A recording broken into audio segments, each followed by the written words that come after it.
get started. Want to welcome all of you all here tonight, this late afternoon, for some of you who still have daylight going on in y'all's background. I just want to check a little bit of sound, so we'll start with George. George, how's your sound working? Working fine. Can you hear me okay? I can hear you good. Good. All right. Jesus, how's your sound working? That one's good to me. Awesome. Can you hear me? I can hear you well. Thank you so much. Sammy, how's your sound? Yeah, a little fuzzy, and now your audio is a little indistinct. But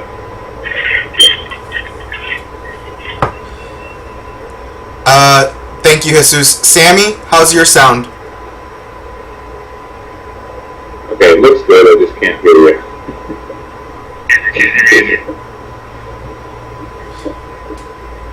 Who can hear me? No, I can. Just a little bit.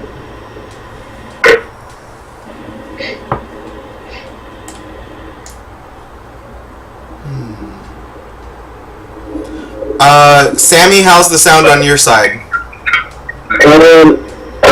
I'm hearing you all the way.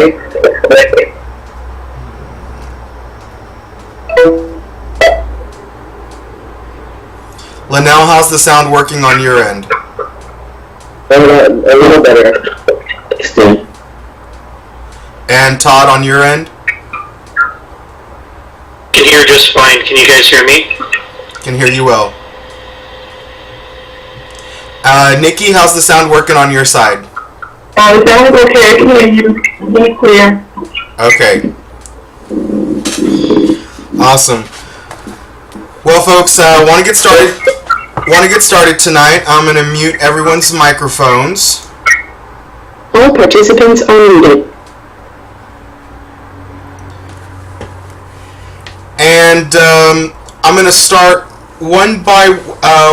well, first let's start off with the four-way test. Who has the four-way test? Anybody volunteer? Todd, go ahead, please. Alright, the four-way test.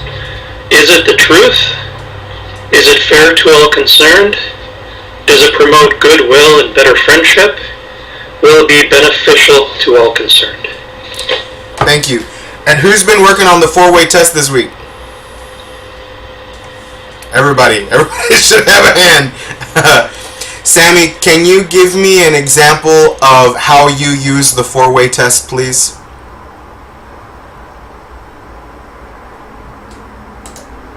In terms of I got you. Go ahead.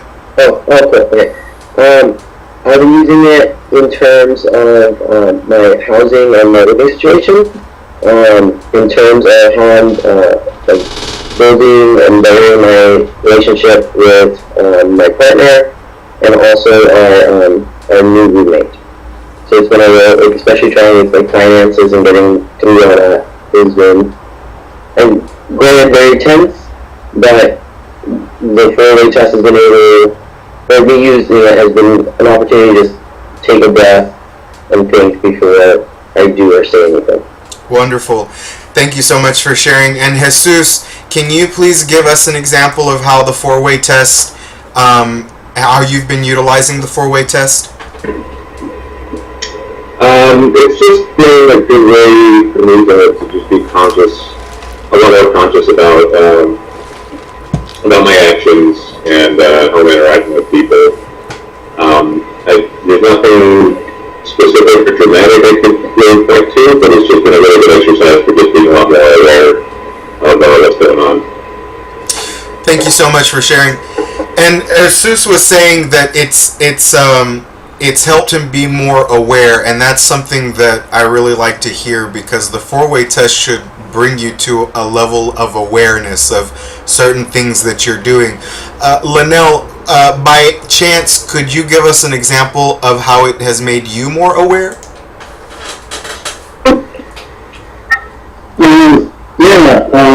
It's the same as Jesus said, it's made me quite aware of myself and my surroundings, and it's been helping me build more of a um, more of a more of a bridge between me and the people I know and the people I care about.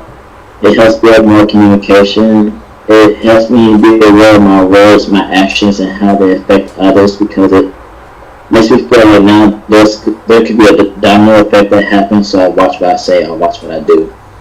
That's very good. So it's making you more aware of yourself and your own actions. Who here has utilized the four-way test and its awareness in their magical workings and their spiritual workings? Has anybody here utilized it that way? Nobody? Nikki, go on ahead. Please share with us. So today's Friday. On Wednesday, I had to go to the ocean to make an offering, and part of the offering was writing a letter, like a petition. So I think I was more honest. Like, instead of going from a place of emotion and like letting like whatever type of anger or fear I had overcome the petition, I just spoke really honestly and truthfully. And I knew that I had to write this petition for the week. And over the course of the week, I was thinking about what I was going to write. And like in the beginning of the week, I was really angry. Like, oh my gosh, like, but this is not in a good place to be like asking anybody to help me with something. And then as the days went on, and I thought more about what it is that was happening to me and what outcome that I wanted. I ended up with a more gentle petition. And initially, like when I first started writing it, it was supposed to be for myself, but it ended up being more about the people that other people that are being affected by it as well, like my mom. And I surprised myself because that was the first thing I wrote was like, I want the best thing for my mom, like before myself. Like, I know that I'm important too, but like I want her to feel like X, Y, and Z. And I thought that it was a very humbling experience. A lot of crying, and I was just really happy when I was done. And I really surprised myself. But it took the emotion out of it, like not the angry emotion out of it. Wonderful. Thank you so much for sharing, Nikki. And folks, that's really something I'd like for you guys to start looking at in your workings. When you start conjuring, when you start doing magic, think of the four-way test when you're doing it. Especially if the magic that you're going to do is going to both directly and indirectly affect other people. We can do several workings that affect ourselves, right? And it's natural. We want to get a new job. We want to get more money. We want to get a new love, or we want to open. Let's just take for example, abre caminos, open roads, right? Every single one of us has always wanted the roads opened at some point in time. Love, business, job, career, friendship, healing, something. And that's fine. We can say that's for ourselves. But then we have to think, really think, how will the magic that we do for ourselves affect other people? For example, are you in a relationship? How will it affect your relationship? Are you married or long-term committed? How will it affect people that live in your house? Is there a family that lives in your house? How will it affect other people? Let's just think about it. Number one, is it the truth? What does that mean, is it the truth, when we're doing a working? That means, Todd, I'm going to put you on the spot, Todd. How would you utilize the first one, is it the truth, in a working? How would you apply that to the working? Well, if I was doing a working to get somebody off my back, I may look at, whether the reason they're on my back may be for a good reason. Maybe they have a good point about something. To look at myself first and to look at the situation in a clear and honest way, to really make sure that the working that we're doing comes from a truthful place. Awesome. And so thank you for sharing that, Todd. And so look at that word, truth, truthful. Also look at the word truly. Do I truly need this in my life? Do others truly need this in their life? All right. Thank you so much for sharing, Todd. Let's look at, is it beneficial to all concerned? Again, we do a lot of things selfishly, looking at ourselves in workings, but who will it actually affect? Okay, you can look at, does it build better friendships and goodwill, right? You can look at this and say, and not all workings are going to build better friendships and goodwill, but think about the energy that you're putting out there. All right, think about that aspect. Is it positive? Is it a good energy that you're putting out there? You know, and or let's look at this one: negative workings. There are a lot of negative workings that we do sometimes too. We're not just all on the light side. A lot of us, we have to dabble in the black side too, right? To bring justification. Is it beneficial to all concerned? Think about that. Is the dark working that you're doing beneficial to the parties involved? Are you truly bringing justice to the parties involved? Let's hit a very grim subject here for a second. Rape. Okay? Example. You have a client A, and maybe they were raped, or somebody that is very close to them was raped. And we know who the perpetrator is, right? And so first we must give to the law of this land before we give to the law above us. Let justice be served here. In the event that justice was not served here, the person was found innocent, they were let go, charges were dropped, whatever the case may be, right? And the person is truly guilty. Justice was not served. So, then we go to the law above. This is when we do other types of workings, so that we can petition our spirits to bring justice. Is it beneficial to all concerned? Think about that for a second. Is the working you're about to do beneficial to all parties involved? That is, now you have to think, will it just bring justice to one person, or will it bring justice to all the people? Will it bring healing to all of the people? Right? So think about that. Will it build better friendships and goodwill? Think about this. If you're going to do the negative workings to bring justice to this group of people, will it cause more turmoil in their life, or will it cease the turmoil in their life? Will it cease the hurting? You have to think about that when you're doing these things. Alright? So, the four-way test. I'm going to ask you guys that this week, if you're going to do a working, utilize the four-way test. Think about it. And record it in your magical identity journal this week. Okay? Alright. Now, the oath of perseverance. All of you who sent in the oath of perseverance, beautiful, beautiful, beautiful oaths. We have to start thinking this way, okay? In writing oaths, you write oaths to yourself. So, speaking of oaths, we're going to recite the oath of secrecy. Everybody have it in front of them? Good. All right. Frank, how are you doing, my friend? Frank is just a little glare now. I think his camera's frozen. Sammy, you have the you have the oath of secrecy present? I'm sorry, go ahead. Oh, I'm pulling it up right now. Okay. When you have it, if you would... I'm trying to.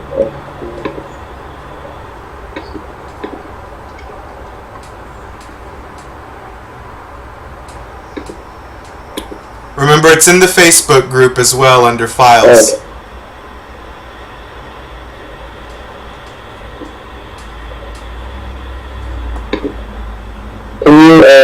Can you all hear me? Am I hearing? Yes, we can hear you. Okay. So, Sammy, please lead us in the oath of secrecy and let us all follow along. And when he is completed, remember we all say Ansiswatil, which means so it may be. or may it be so. I swear before my ancestors, before the spirits, before my peers, before myself, that I shall keep secret all that is discussed, taught, written, and mentioned in the halls and classes of the BOUCD academic program by my immediate superiors, peers, and myself until I have completed successfully my term as a student of the BOUCD academic program. I swear to not reveal the identities of those who are fellow students enrolled in the BOUCD academic program. This is their honor. I shall not take them. I swear it in writing, I swear it in speech, I swear it to my peers, I swear it to myself. If I break my oath, may I be forgiven by my peers, may I petition my spirits, and may I forgive myself by walking away from those who would place their trust in my word. May I return only when I am ready to accept the responsibility of a student of the BOUCD academic program. Ainsi soit-il. Sorry. Ainsi soit-il. All right, thank you so much. So, with that, let us move on to our oaths of perseverance. Every single one of you has written an oath of perseverance, and they were, like I said, they were all so very, very beautiful. And I'm going to start with you, Linnell. And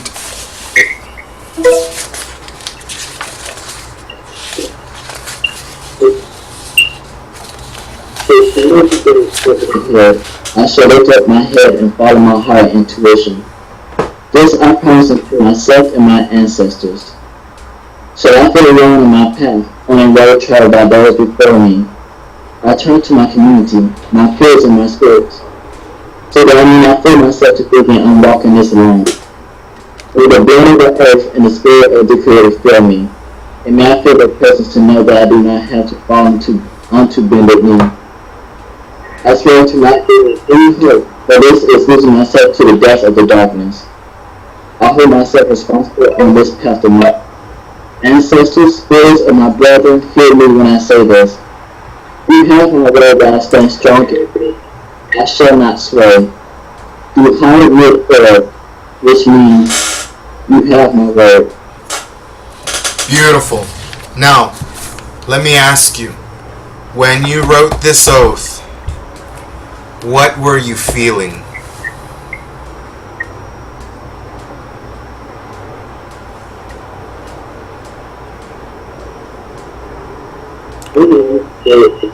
Can you see me when I was doing this? I felt joy, grounded, and I also meant I felt a little bit of fear because I'm pushing myself forward, I'm moving myself, so I did feel a little bit of fear. But more so, I felt like a force of the movement that I can go through this, I can walk through this, I can push myself towards this because during the classes I've been having some issues going on, so when I was writing this, when it came to me, I felt more of a reassurance that I can actually do this and that I didn't have to stop everything, I can just push forward and that I do have you guys. So, good. Awesome. Thank you so much for sharing, Leno. We really appreciate that. Now, Nikki, are you there? Can you hear me? I'm here, I can hear you. Nikki, I loved your oath of perseverance as well. I loved all of yours, by the way. Do you have yours ready? Yes, I do. I when I checked my Google Drive, I see that the whole, like, I don't know, I was missing a chunk. I don't know how it came through, but I'm going to read the whole thing. Yeah, it ended on instead I will focus on, and that's the last. I don't know what happened, but I have it here. That was just the last piece of it, so I guess I lost the section. Roll it on us, sister. Okay. I swear before my ancestors, before the spirits, before my peers, before myself, that I will maintain the coursework and attendance of lectures required to complete this course and its curriculum. I understand that I may fall short at times, but this is not an invitation to give up. I will do my best to complete the assignments, and when I cannot do them, I will voice my struggles to my classmates and my professor. Understandably, I will create a daily plan to complete said coursework and actively maintain a fresh and optimistic outlook on this class. I also understand that I am not perfect, and perfection is not the goal of this course. Instead, I will focus on seeking understanding with myself and my relationship with the unseen. As it is written, let it be, Ashe. Thank you, and very, very much. And Nikki, what feelings were you feeling when you compiled this as well? I was feeling like it was more like a challenge, like to push myself to really incorporate the classwork in like my day-to-day moving and dealing, and just confronting some feelings of like incompleteness in myself, because I do have sometimes I can start something and then just get discouraged and then just think, well, I don't want to do this anymore. But it's not that I don't want to do it, it's that I, have a lot of shame about not being able to complete something that I started, and I just want to be able to move past like a feeling of being ashamed for not completing something and just pushing myself to complete it and understand that it doesn't have to be perfect, that I just need to just do it. Thank you. You're welcome. Jesús, el profesor. Jesús, please, if you would, share with us your oath of perseverance and share with us the feelings that you had while you were writing this. Okay. I swear before all of my ancestors, saints, angels, patrons, and spirits, and before Creator and Earth Mother, that I will persevere in my studies, medical or otherwise, and that I shall strive to stay focused, driven, passionate, and on track. I swear that I will, to the best of my abilities, remain steadfast and committed in my studies and see them through to completion. If for any reason I am unable to see my classes through to completion, I will not allow myself a single book until I resume my studies and see them through to completion. I will not purchase, borrow, or otherwise acquire new books or knowledge until these conditions are met. I will retain my current books and endeavor to read through my library in the interim. This I swear for the Father, and the Son, and the Holy Spirit, and of the Sacred Mother. Así sea, así sea. And, so I guess what I've been going through is that with grad school and tutoring and appreciating everything else, it's been pretty stressful, and it's the end of the semester, so things are kind of pretty crazy right now. So it was kind of a good affirmation of like, yeah, this is kind of overwhelming, but thanks, and this is just kind of good to put it down in writing, and so it was good. I felt confident. I know that I can do this and that I will do this, and yeah, the book thing was, you had mentioned we had to come up with some kind of punishment, if you will, for ourselves if we don't do it. And I've loved my books, and so yeah, being cut off from that would be pretty terrible. So yeah, punishment fits the crime kind of thing. Thank you very much for sharing. And we have Todd Forrester.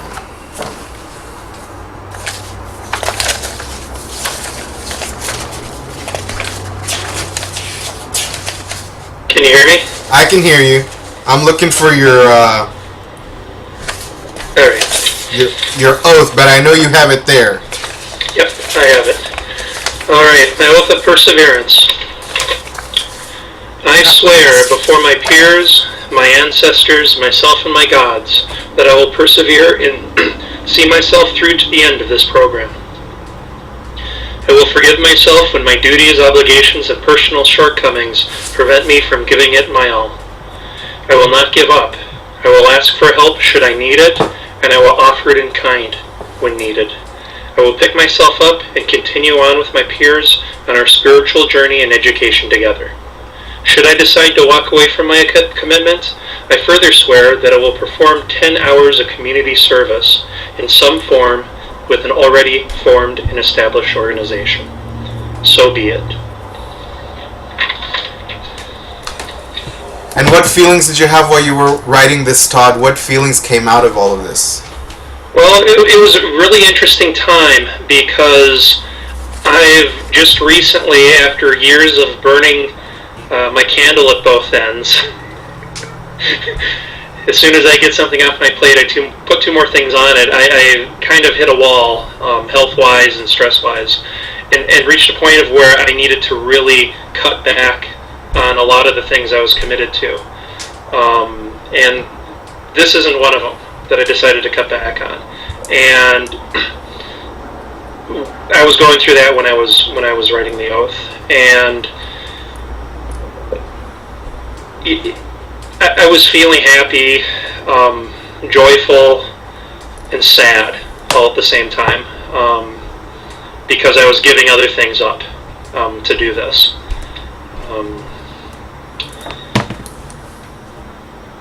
Gosh, what else? But I was happy too, very happy. I know we've only been together for a very short time, but I think this is something really special that we're doing together here. And thank you. It's good. And so, Todd, and this is a question that I look to all of you as well to answer. Todd, you submitted to me both the typed version and the written version. And you have very few mistakes on your written version. How many times did you write this out before you came up with your final draft? With my final draft, well, I typed it out initially, and I don't know, I think it took me about, I did it at work, so I wasn't working on it consistently. It was over the course of like 3 hours off and on between support calls. Nice. So I kind of rewrote some sections and rewrote others when I thought I could say it in a better way, and then I hand wrote it from that. Beautiful. Thank you for sharing. Yep. George, how are you, my friend? I've gotten kicked out about 7 or 8 times. I think I'm finally stable now. All right. And I have your oath of perseverance here. If you would please recite it for us and tell us your feelings that were going through you as you did write it. Okay. The day is long, the river is wide, the winds against me strong. I will meet each hour of the day with both wonder and determination to keep going, because the way out is through. I will cross the river step by step, inch by inch, and I will not give in to the currents of fear or doubt or anxiety. The way across is long, but my soul swims forward, and eventually the river flows with me.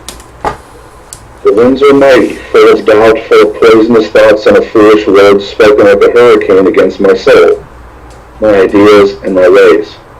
I am a hawk, soaring with the winds, moving through them, past them, and eventually the sky is mine.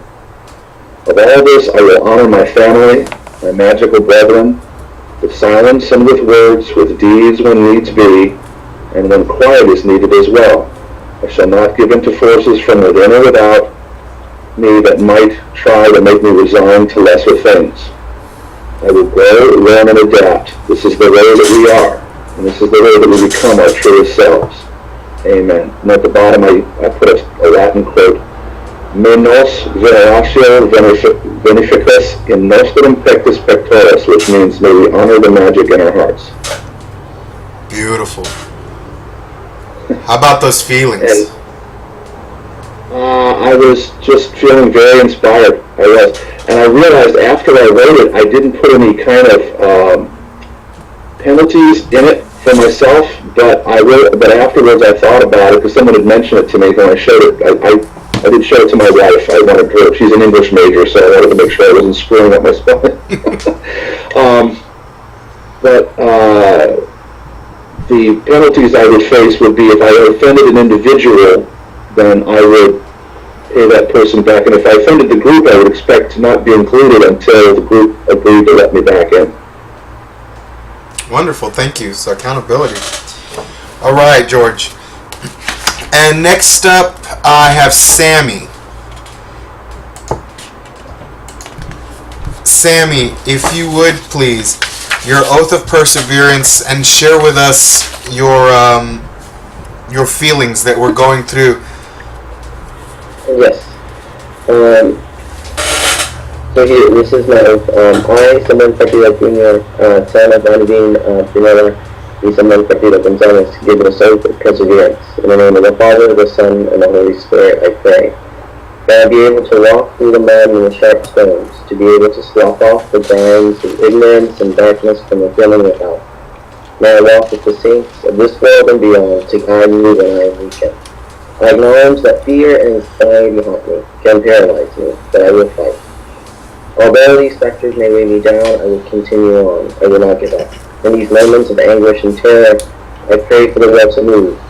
Even if it is but a twitch, there is hope. To continue in faith.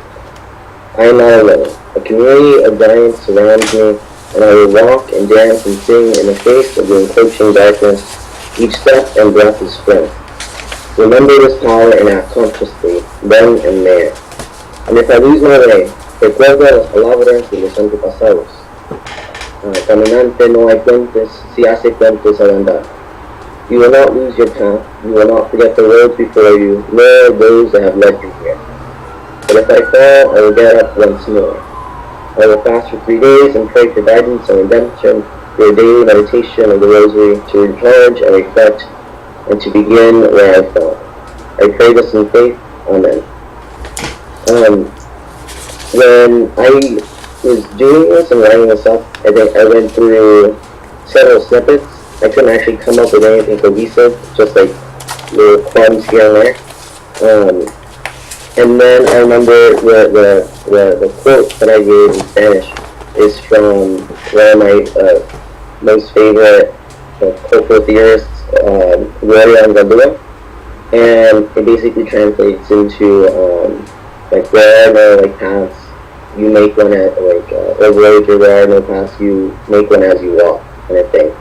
And that one just really struck with me because I was feeling like I was hitting a roadblock.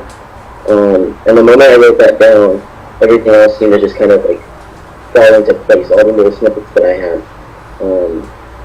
And I was like, I was excited, nervous, but it was also, once I was able to see it all down on paper, it was very, like, it was just a moment of accomplishment and just, again, just joy. I guess that was like the final kind of thing. Like, despite everything, I was just very hopeful and optimistic. Wonderful. Thank you so much for sharing.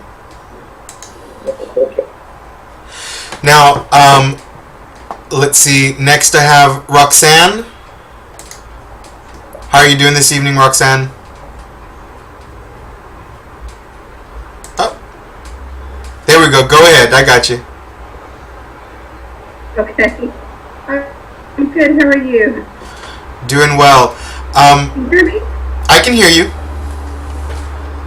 Okay. All right. I haven't turned this in yet. I'm trying to. I'm just late coming home from work, but I do need to turn this in still. I have it written down. Sure. Well, read us your oath of perseverance and share with us the feelings you had while you were writing this. Okay. Perseverance, myself and my ancestors is by day, and to take life one step at a time. I will have patience for myself and others. I am responsible for myself and my actions. I will be true and kind in all that I do. If I fail to keep my oath of perseverance, the consequence will be to try not to make that same mistake again, and to do better the next time. I will also spend more time volunteering in my local community. When I wrote this, I felt rushed to do so. I wanted to spend more time writing it. I just had a crazy couple weeks, but I really wanted to spend more time in writing. Because I've heard everybody else's, and I was like, I should have written but I just. Okay. Well, thank you very much for sharing. Who do we have next? We have Frank. Frank, good evening. How are you?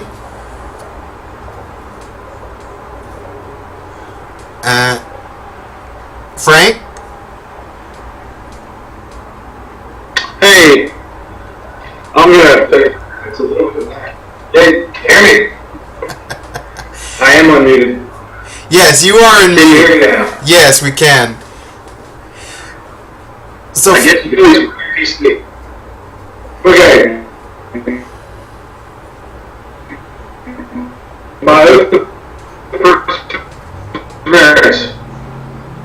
as I walk in light of the Creator, the Spirit, the saints, and my ancestors, I hope in course that I have chosen. Hold on a second. Can you close the door? I'm getting an echo. Alright, here we go. Throughout the clogged arteries of the mind and the murky base of communications that makes up the conscious, so persevere in my goals to be true to myself and what I stand for and what we as a group stand for. Through hardships, I shall always retain a grateful attitude and a vision of service with a heart of truth. Captain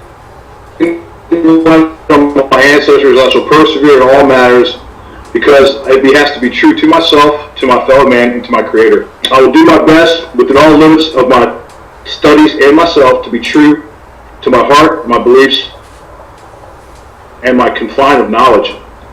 If I should fail to account for these goals, I'll be sure to take account on a daily basis what I need to do to make myself true to my actions and to myself. Make sure that my mind and spirit are clear and clean in every choice I make, upholding truth and honesty of heart.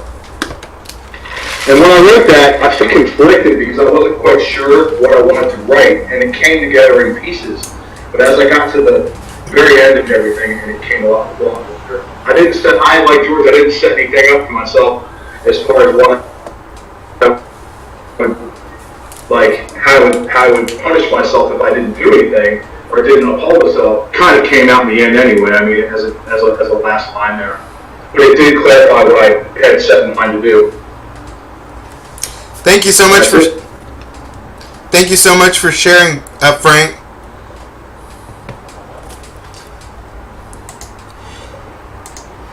And I think we have Nicole Wissell. Can you hear me, Nikki?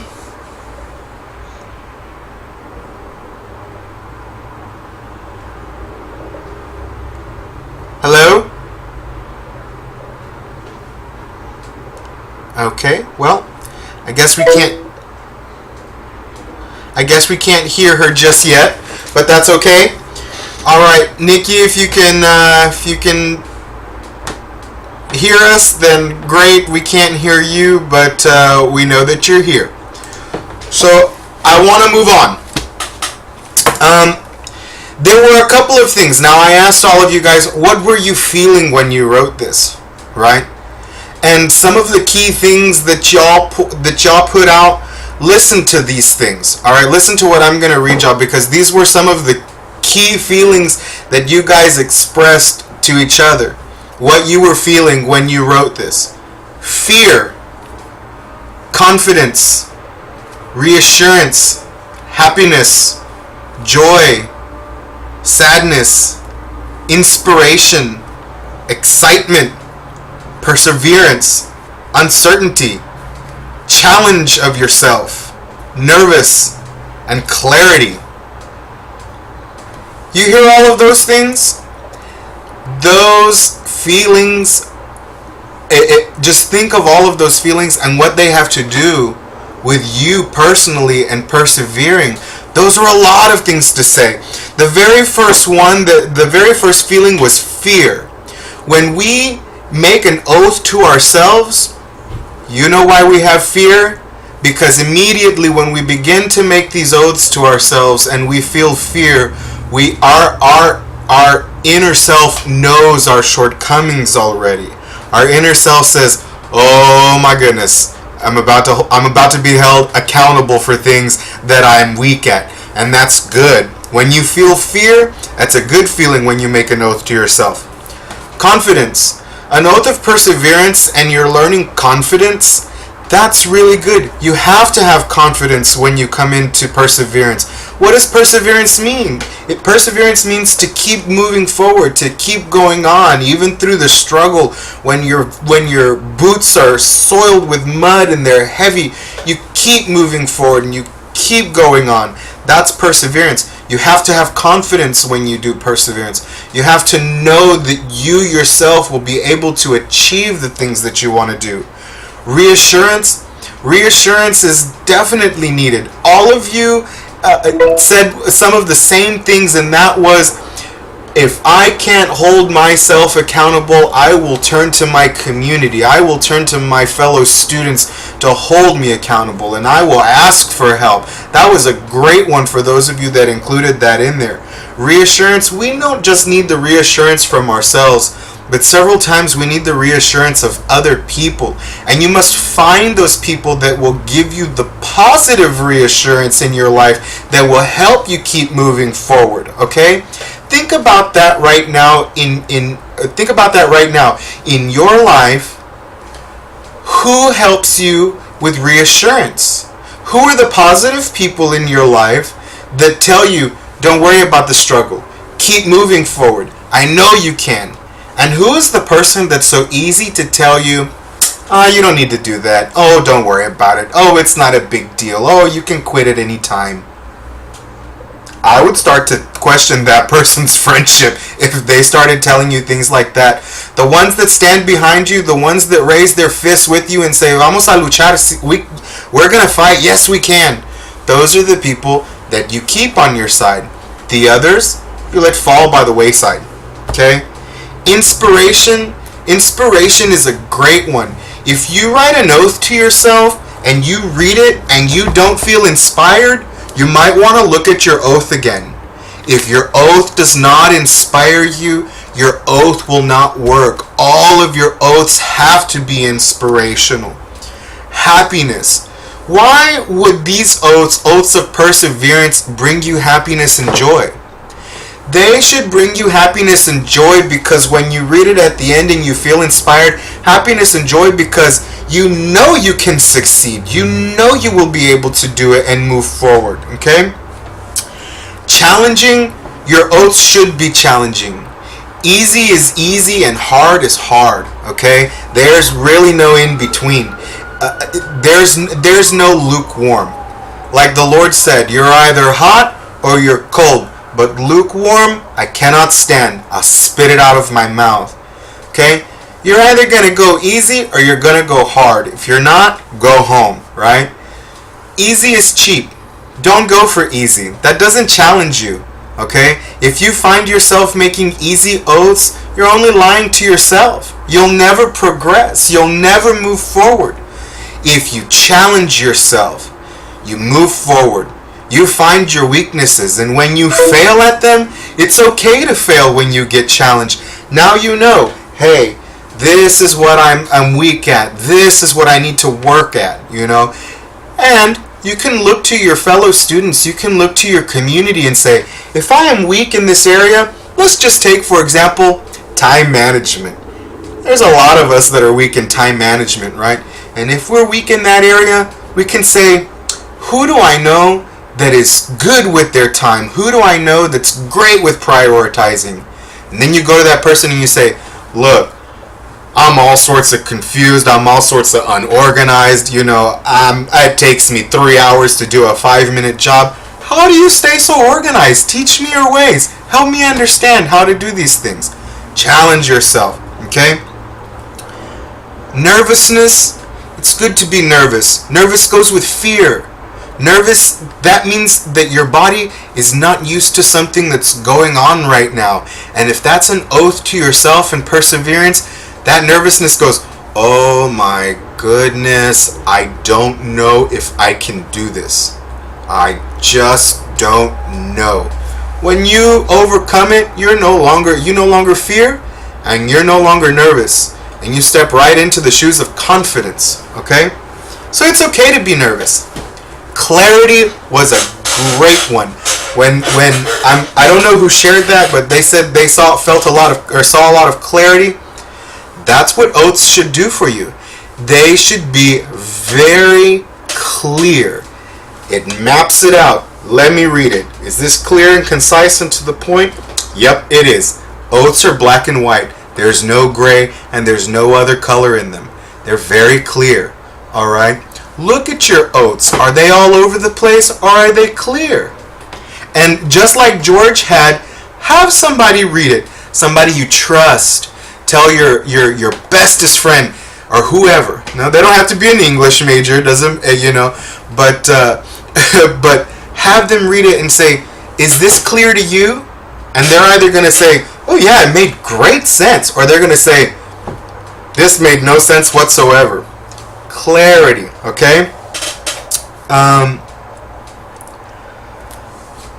Unsure, uncertainty. To feel unsure when you're writing these oaths to yourself is good. You know why? Because you don't know if you're going to overcome it or not.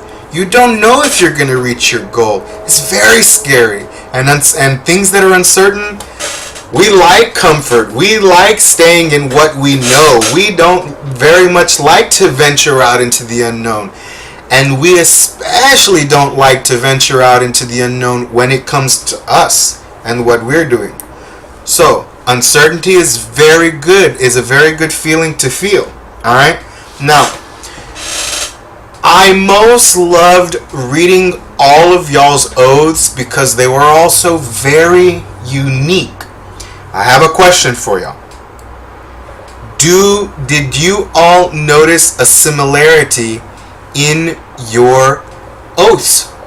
You all just read them out loud. You all heard each other's oaths. Did you hear a similarity among them? Who can share with me a similarity that they heard throughout the oaths? Please raise your hand. Todd, go ahead. Yeah, one of the similarities, pardon me, that I noticed was our willingness to forgive ourselves of shortcomings.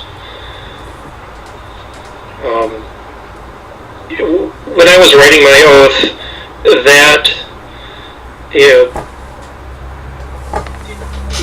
I have a sense of wanting perfection, and I have had a habit in the past of giving up on something if I couldn't, in my own mind, meet my obligation. So writing that down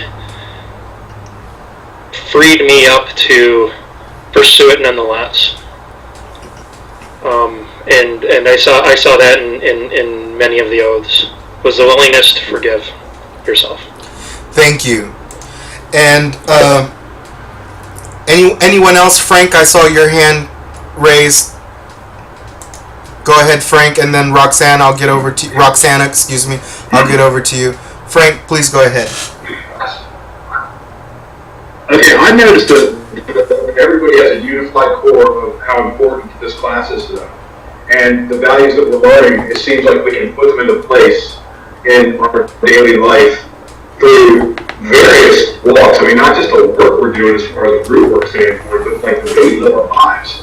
There seems to be a common of reverence to the ancestors and to the spirits that we value and to ourselves. And there is a gentleness that needs to be there and is there. But some of these are very beautifully written. Inspiration. They're all inspiring. Every one of them is inspirational. That's one thing I noticed. Awesome. Thank you so much for sharing, Frank.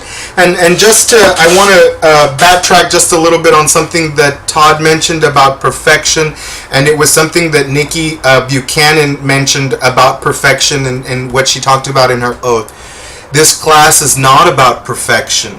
We are not perfect beings.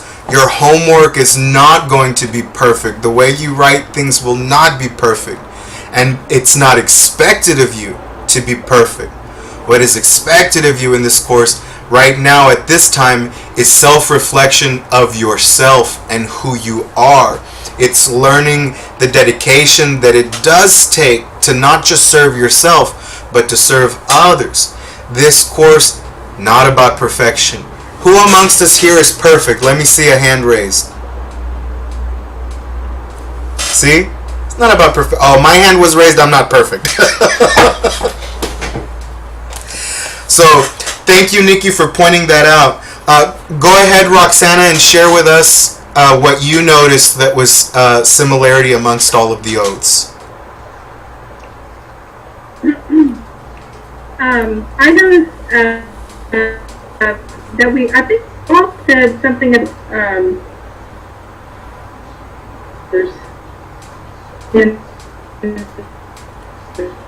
in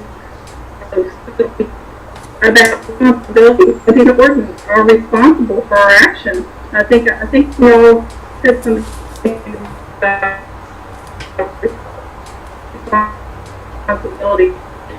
responsibility or accountability was in that, and definitely the ancestors or angels and saints. So a higher power was common throughout all of those. Everyone acknowledged that they were not superior to anyone or anything, but that there was a higher power.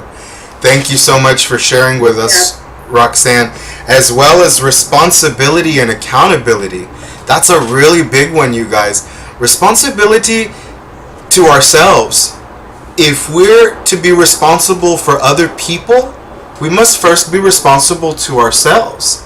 And before we can hold others accountable, we must hold ourselves accountable as well. Thank you so much for sharing, Roxanne. Anybody else notice a similarity who wants to share? I'd like to share. Yeah, Nikki, please, go ahead. I noticed that everyone had like a sense of like vulnerability where they were like confronting something that they thought was a shortcoming, and I think that being vulnerable, especially like in this type of magical working and spiritual working, is very. It can be scary to like let other people know like I don't feel comfortable 100% with this, but I'm gonna move forward with it anyway. And it could be a little bit, I guess if you're an ego-driven person, it could be a little bit humbling to like acknowledge being vulnerable and like trust. Like we read our oath like to ourselves, to the whole class, and it's like that's being vulnerable. That's like a different type of intimacy. You know, developing that intimacy with your peers. Yes, thank you so much. Vulnerability. I'm glad that you mentioned that, Nikki. Let me tell you about vulnerability, folks, okay? When you share these things like this with each other, you do make yourself vulnerable. But we are already vulnerable because we are organic beings living in a spiritual, physical world. So, the same way that you want to see yourself succeed, remember that there are people out there who want to see you fail just as much as you want to see yourself succeed. So you are vulnerable beings, okay? Not just to each other, but to the greater world out there.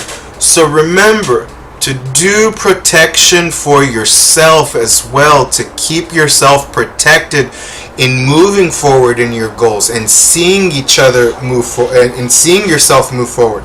I want to share something with you guys.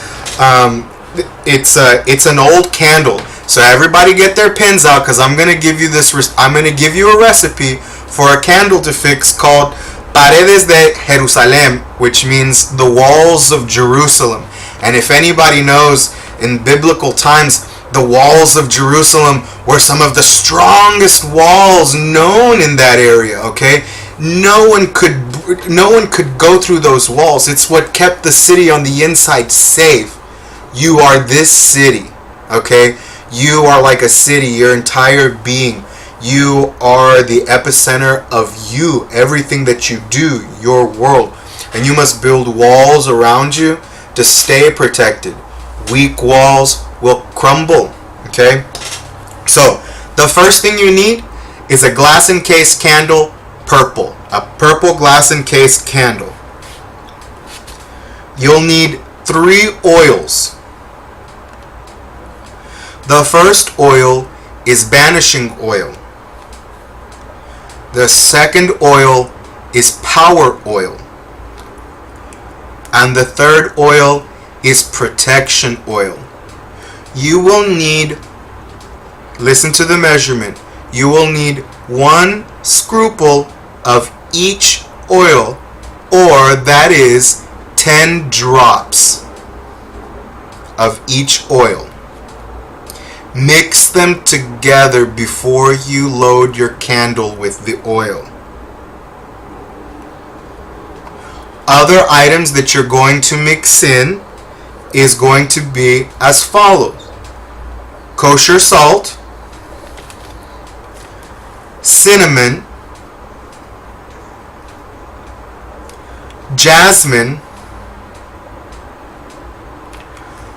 clove,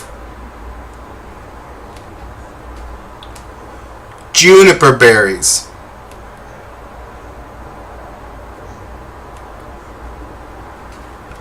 dragon's blood, and last but not least, red brick dust. You need bricks to build a wall. This candle, when you prepare it, let me go back just a little bit. In regards to what I like to call the gree-gree, that is anything outside of oils and waters that you're going to mix into your candles. Blend them all together first and then add pinches into the top of your candle. Okay? Mix all your ingredients first and then pinch the fine powdered ingredient and sprinkle it into the top or the summit of your candle. Just a little bit. It's all you need. And if you feel to put another sprinkle every day that it burns, that's fine. Just do not overload your candle. The best day to start this candle is on a Tuesday. Does anybody know why Tuesday?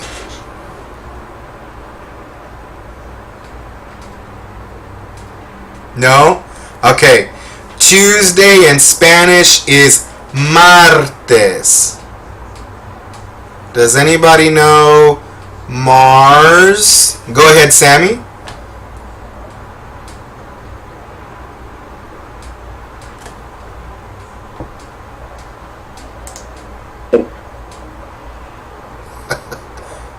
Go ahead. Sorry. It's the day of Mars, the associations of protection, battle. Yeah.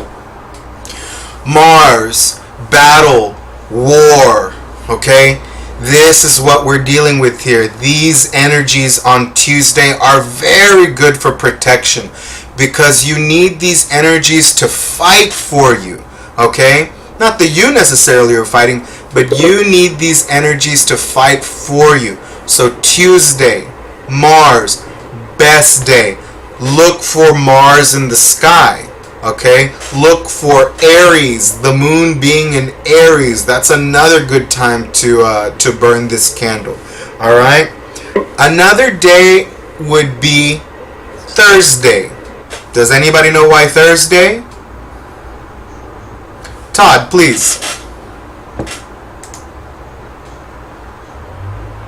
I would say Thursday for Thor. Yes, okay. Can you share a little more? You're not wrong. Well, Thursday is Thor's day, and Thor, in addition to being a fertility god, is also a battle god. The hammer, right? Yep.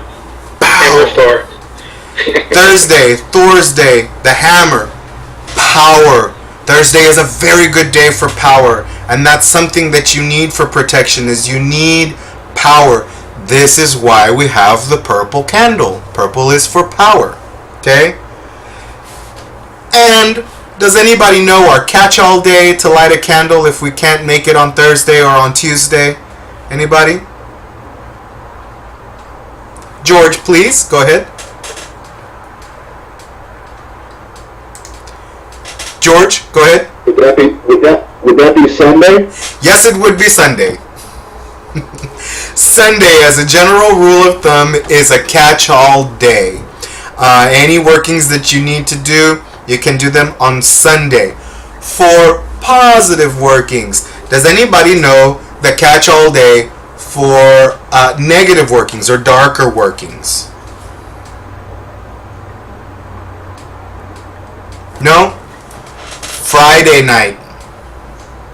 Friday night is a very good day to do darker workings if you can't catch your specific time of day. Okay? Alright. So I've given you that candle. Now, this is a good candle. It's a recipe that you will not see anywhere else. That one came from family tradition, okay? And remember, it's called Jerusalem walls, or Paredes de Jerusalem, okay? So the Jerusalem walls, that's the name of this candle, all right? And so burn it for yourself, not just for protection from evil spirits or anything like that, but burn the candle to protect yourself in things that you're doing, all right? So what I'm going to do is we're going to take a short break, about 5 to 10 minutes. There is an article that I want you guys to look at. It's in the Farmer's Almanac, and it's going to be part of y'all's assignment for this week as well.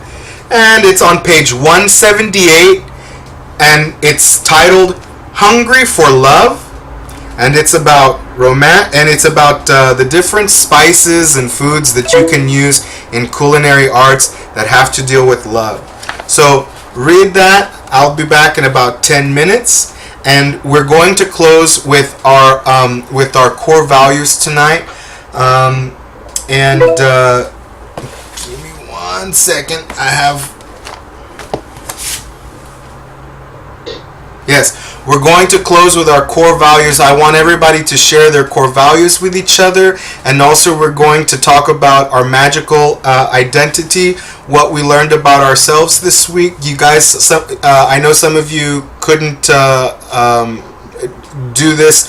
I hope you guys did, but you were supposed to do a core value every day of the week. So I hope everybody caught up during this week that we didn't have an assignment to catch up. We'll talk about that, and we'll be back in 10 minutes, okay? At 9:30, we will resume the class.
conseguir la paz y el trigo, de grupos que luchan sin descanso,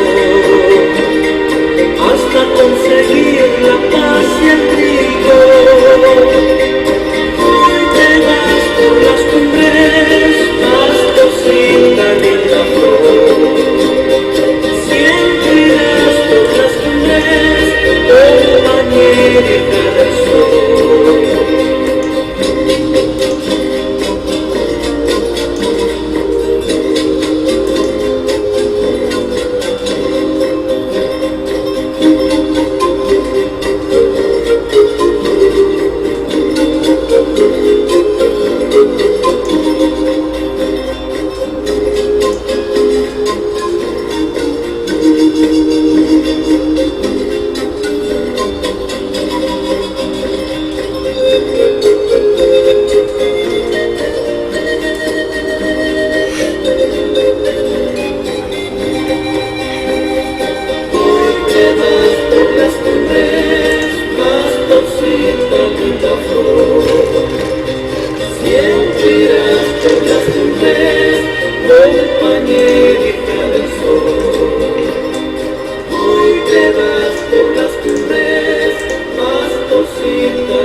All right, welcome back, everybody. I hope you enjoyed your break. And I'm going to try to be a little bit more conscientious about our time and trying to give us a break here or there. I know sometimes 2 hours and we just start overloading each other with knowledge and sharing, and I'll share with you guys and vice versa. So I know that it can be a little bit much, and these breaks are necessary to help us absorb and refresh in just a little bit before we end. So let's move forward and get into some more of this meat of our course today, and that is our magical identity. Can you hear me, George? George may be having some issues with connections. Anyhow, remember, folks, if you lose connection or if you can't hear something, the session is being recorded right now as we go, and it will be on YouTube the next day. We do have a channel, so you can watch the session live there. For some people like Miss Nikki Buchanan, who are only able to join us via audio. So, now, our magical identity. We have to know who we are as individuals, not just as beings who walk through the mundane world, but beings who walk through the mundane world as spiritual examples. And I use that term, spiritual examples, because that is who we are as conjure practitioners. As a conjure doctor, that is what you will be.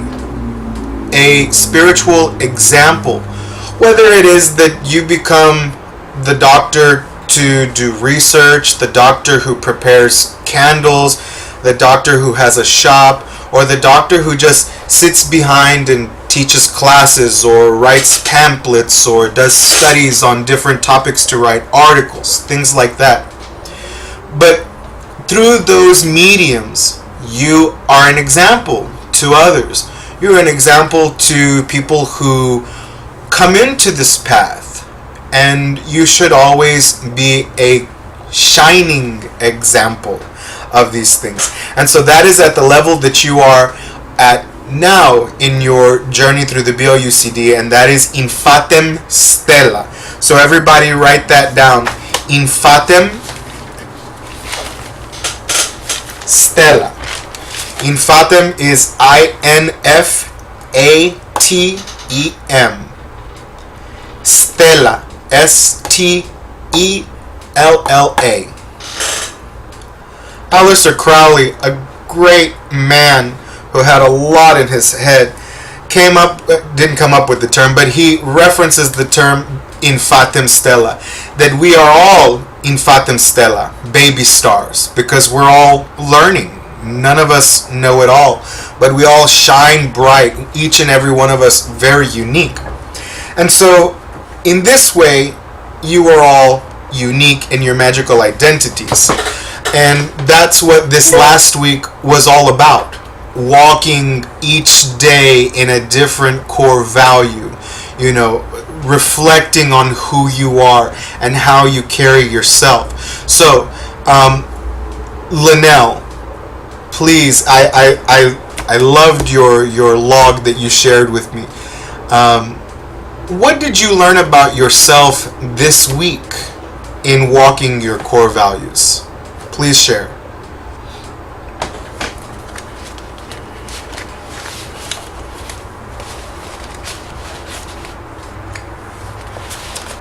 Oh, let me take you off mute. Go ahead. Yes, I can hear you. Okay. What I learned about myself in my core value that was guiding, augment, our community to be aware and to discern. I'm a protective person. I tend to be aware of a lot of things. I analyze and I observe. And I typically like to give. I like to boost one's sense of morality or sense of purpose. I like to help people and guide them. And I notice when a person is down, I'm always there and I'm always there to lend a hand. Like, for example, with the guiding and the augment. I like to see a person, I like to see the fire spark. I like to see them shine bright. And I like to give into that fire, to put in the branches, the grass and all that. I want to augment them. I want to make them more powerful than they already are. I want them to see that. I learned that I like to do that. I'm aware of what a person has inside themselves. Their uniqueness in the community. I learned that after I do it with our peers, with my classmates. I noticed I love the community. I love to share it. And I love to, it's more like a strength, a fire that's building, a challenge that's going on. I learned to myself, I like to be a part of that. So in the whole, in the sense that the community is my strongest of my core values, I notice. But connects, I like to observe, I like to add. This is what makes me who I am.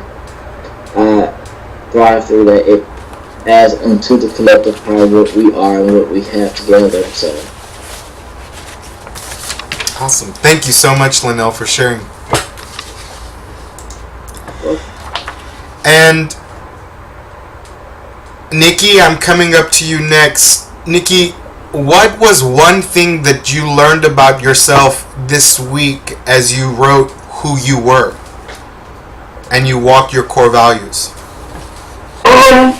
One thing I when I was writing, I did my observation last week, and I was with my religious family, and I was just thinking about where the values came from, and it was like a clearing experience. I could see where did I get these from? Some of them I instilled in myself because it was a lack of external influence, and some of them I picked up from people that I respect in my family. The value of setting standards was something that I set for myself, but my value of education and learning came from my parents. And I don't know, it was really nice to see, just dissect my thought process and really see my values on paper. Good, awesome. Thank you so much. Jesus, I know that I know that we corresponded via email, and I know you were very busy, and you wanted, you didn't get an opportunity to walk your core values the first week, but you were very adamant about, holding yourself accountable and walking them the next week. So tell me, what did you learn? Tell us, what did you learn about yourself in your walk? Okay. Yeah, and I sent you an email with my core values walking to just as a heads up. I think the main thing that I learned is that I have a distinct tendency to really kind of be down on myself and focus almost excessively, I would say, on perceived flaws or failings or weaknesses, I guess you could say. And then really contradict one another. I also have a lot of confidence in certain areas and stuff. But I have to remind myself of those things. The knowledge I've gained through school, for example, I'm very confident in that, but I have to always, remind myself to step back and say, oh, wait a second, you actually know what you're talking about. Don't be down on yourself, kind of thing. So that, I think, was the main thing. Also learned that some of my values have come easier to me than others do. So mine are permission, respect, knowledge, imagination, and love. And the knowledge and imagination I found already use on a daily basis, and it's very easy. The respect and permission is tougher. But just being very conscious about, especially giving myself permission and giving myself respect. It's been good to me since I was a kid. You always respect your elders, you always respect your peers and everything. But yeah, I guess the main thing was turning those values inward instead of just projecting them outwards to others. It was a really great exercise. And again, just being very conscious and very actively thinking about and using these things was a really fantastic learning experience, really fantastic way of figuring out my own processes, I guess. Awesome. Thank you so much for sharing. And Sammy, I want you to explain to me, or not explain to me, share with me and with us, what have you learned about yourself this week or these last couple of weeks?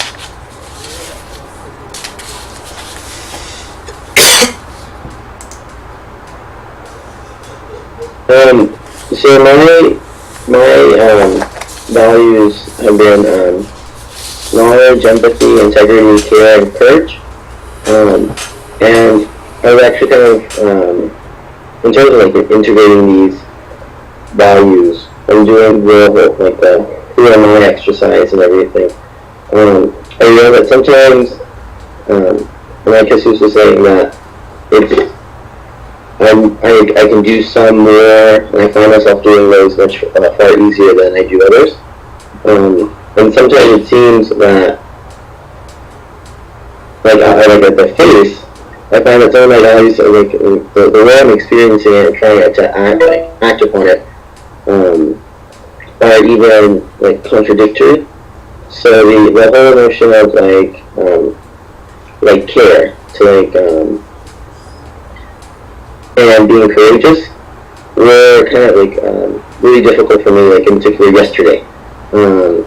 In terms of dealing with my roommate and financial situations and everything. I was feeling care. I was in me trying to embody this care. I didn't realize how I was letting myself kind of get like kind of trampled on and kind of like pushed to the side, and then really thinking of myself as well, and caring and making sure that like I am like a head above the water and everything. And so the courageous part ended up kind of augmenting like my notion of care, in that sense that I need to speak out if I do care about myself, and if I want to have this kind of like self-love, that I need to be able to really like voice my own kind of experience and see like my own kind of perspective on the situations, instead of just kind of hitting myself kind of on the margin. The freedom mind exercise is really difficult, and I think that like trying to focus on myself just made me realize how much I like to look elsewhere, like if that makes sense. And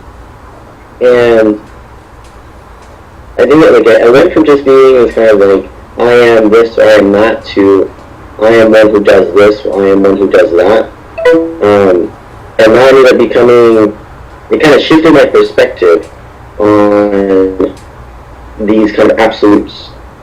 And it made me feel like because typically I feel like very like shattered, and I feel like I'm constantly like mentally and psychologically speaking feeling like I'm moving from like this reality to this other kind of like position.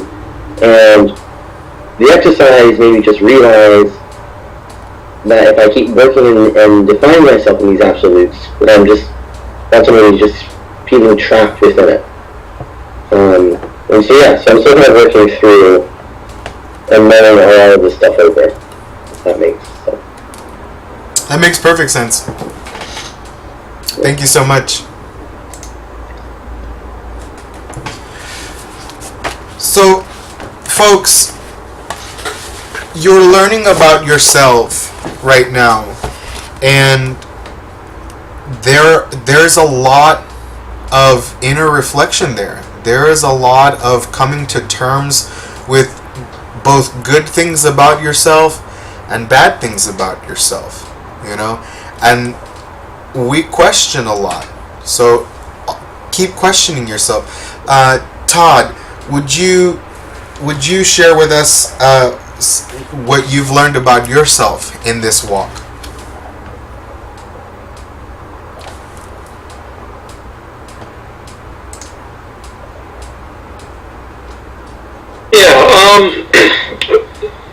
I've learned that I have a tendency to get pulled away from my values in day-to-day life. It's easy to get distracted, to get pulled into other people's dramas. I had that a couple times happen this week. And it's a good practice to just keep going back and thinking and reassessing. This week some of my values transformed. I had an idea when I looked at them what I believed they meant, and then I gained new insight on the value. Like I ended up picking the value sense being having good sense, you know. Having a good understanding of things and situations. But I had an insight that it's also being tuned into your senses, being intuition, being sight, sound, instead of being off somewhere else, being present. So that kind of changed for me this week. I had a lot of opportunity with building this week, and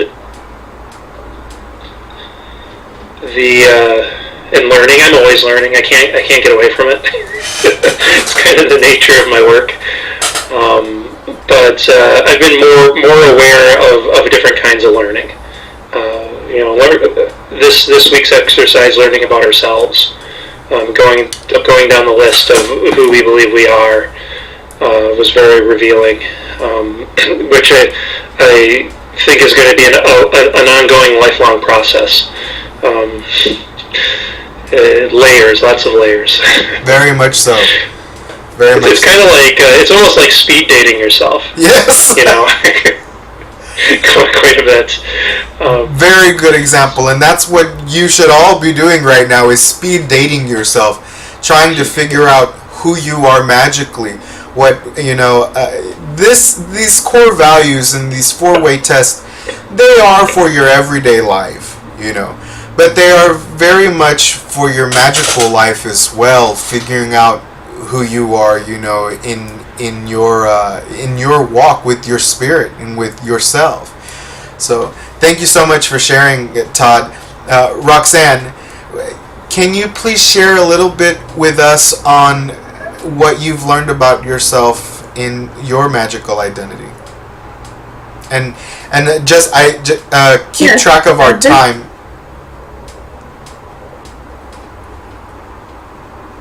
Go ahead.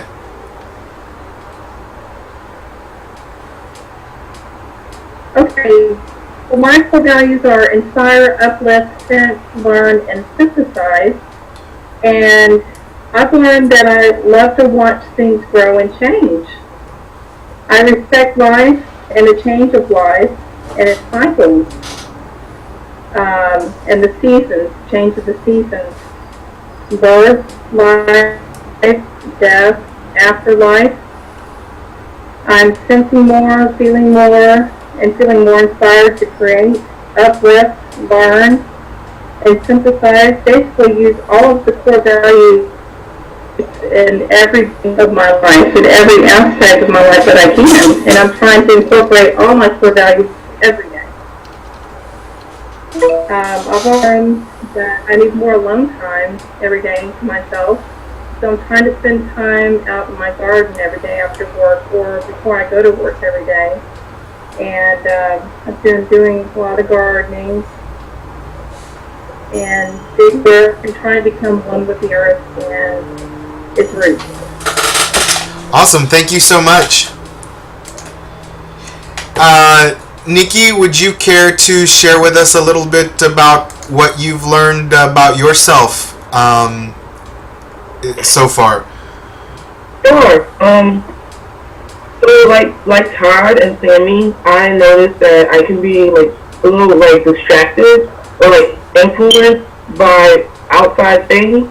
And I noticed for myself, I noticed the importance of, well, since I am like an empath and I'm naturally sensitive to people's energy, I realized that wanting to be involved with people is a byproduct of that. Like, wanting to help people is a byproduct of being able to feel things. Like, even if they can't feel it, I can sense something and I'm going to be a helpful person. But it's also made me realize why I need to establish better boundaries, like spiritually and physically, with people, and be more receptive to how I feel, and try to isolate what it is that I'm feeling versus what someone else is feeling. So I've been I was advised before I left Florida to keep my head covered for a certain amount of days, and I gave myself a spiritual bath earlier this week, and just noticing the shift in my energy. Since my head has been covered and leaving the house or whatever, I do feel different. Not just because people are looking at me like, the hell is that on your head, but because I'm just more insular and I can feel more protected. And it also made me more aware of how much of my own energy or how much of my own ashe I'm giving away to people by constantly running to their aid or answering the phone or establishing connections with people. So this week I didn't talk with a lot of people. Not that I'm avoiding anybody, but I noticed that I'm always the person reaching out. Let me see who reaches out to me and see, check on me to see how I'm doing. And it wasn't a lot of people, and that's fine. I'm not gonna fight with people to check in on me, but I'm also not gonna give away my own energy by trying to connect with things that possibly I don't need to be connected to. Mm-hmm. So like Roxanne said, I did have some thoughts about, wanting to start an herb garden and wanting to be more connected to the plants and things, because I feel like maybe that would be a way for me to channel my empathic energy in a more positive way where I'm not hurting or being hurt, so I can nurture some plants and let their little plant energy feed me and vice versa. So yeah, that's what I've done this week. Thank you so much for sharing. folks, you're gonna learn a lot about yourself. All right, and so let me go on ahead and give you guys your assignment for this week. And let me just say, it's very important that you strive this week to get your assignments in on time, because by next Saturday, we will have a session next Friday, but on that Saturday I would like to post reviews for you guys on how I see y'all's progression so far in this, because as you guys are talking and you see me guys writing, I'm writing notes in y'all's files on everything that y'all are saying, just so that I can keep track of your progression. So here's your assignment for the week, okay? And with core values, we're gonna stick with core values for a little bit. Core values, I want you to this week focus on putting them in order from 1 to 5. Now, 1 being your weakest core value and 5 being your strongest core value. Here's why we make it this way. Your strongest core value is the foundation of the rest in the pillar. Okay? This is what makes you. Alright? I want you to identify 5 points on your body. 1, 2, 3, 4. And so number 1 should be the top of your head. Number 5 should be your feet, the bottom of your body. Okay? And you will gauge in between which one is where the spot of number 2, number 3, and number 4 are.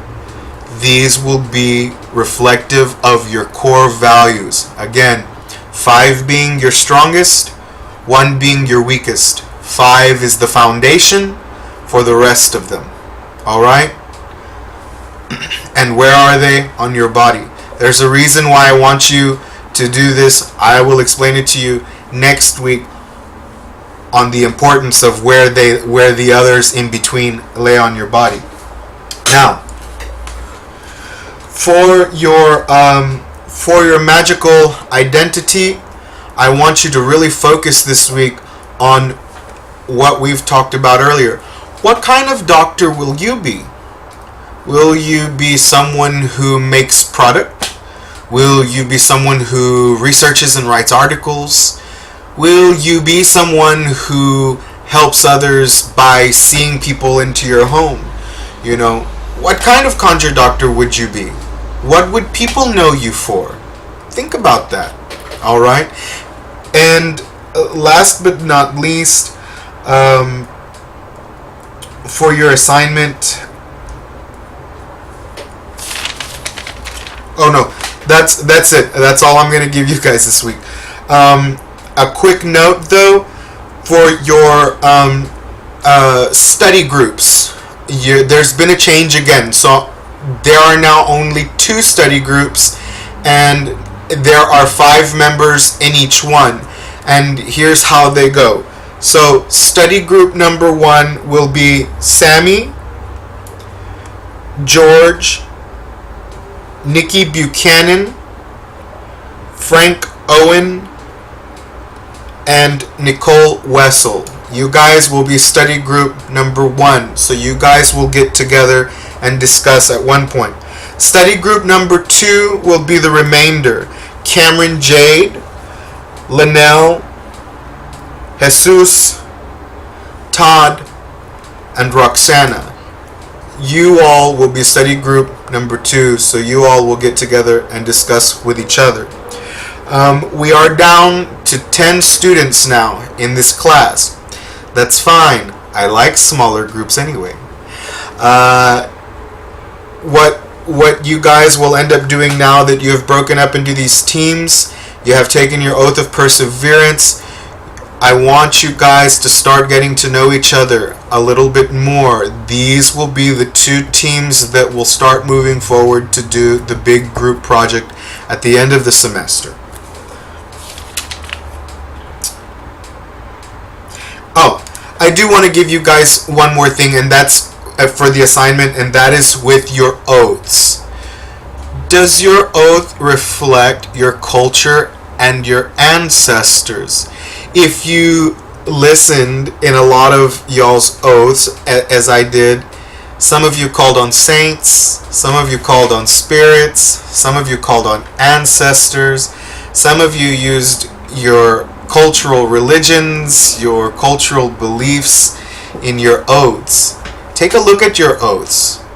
Do they reflect you? Do they reflect your culture? Do they reflect your ancestors? What does it reflect?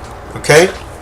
Anyhow, it's been a great class. I really enjoyed it with all of y'all. I hope that y'all have a great weekend and a wonderful Friday night.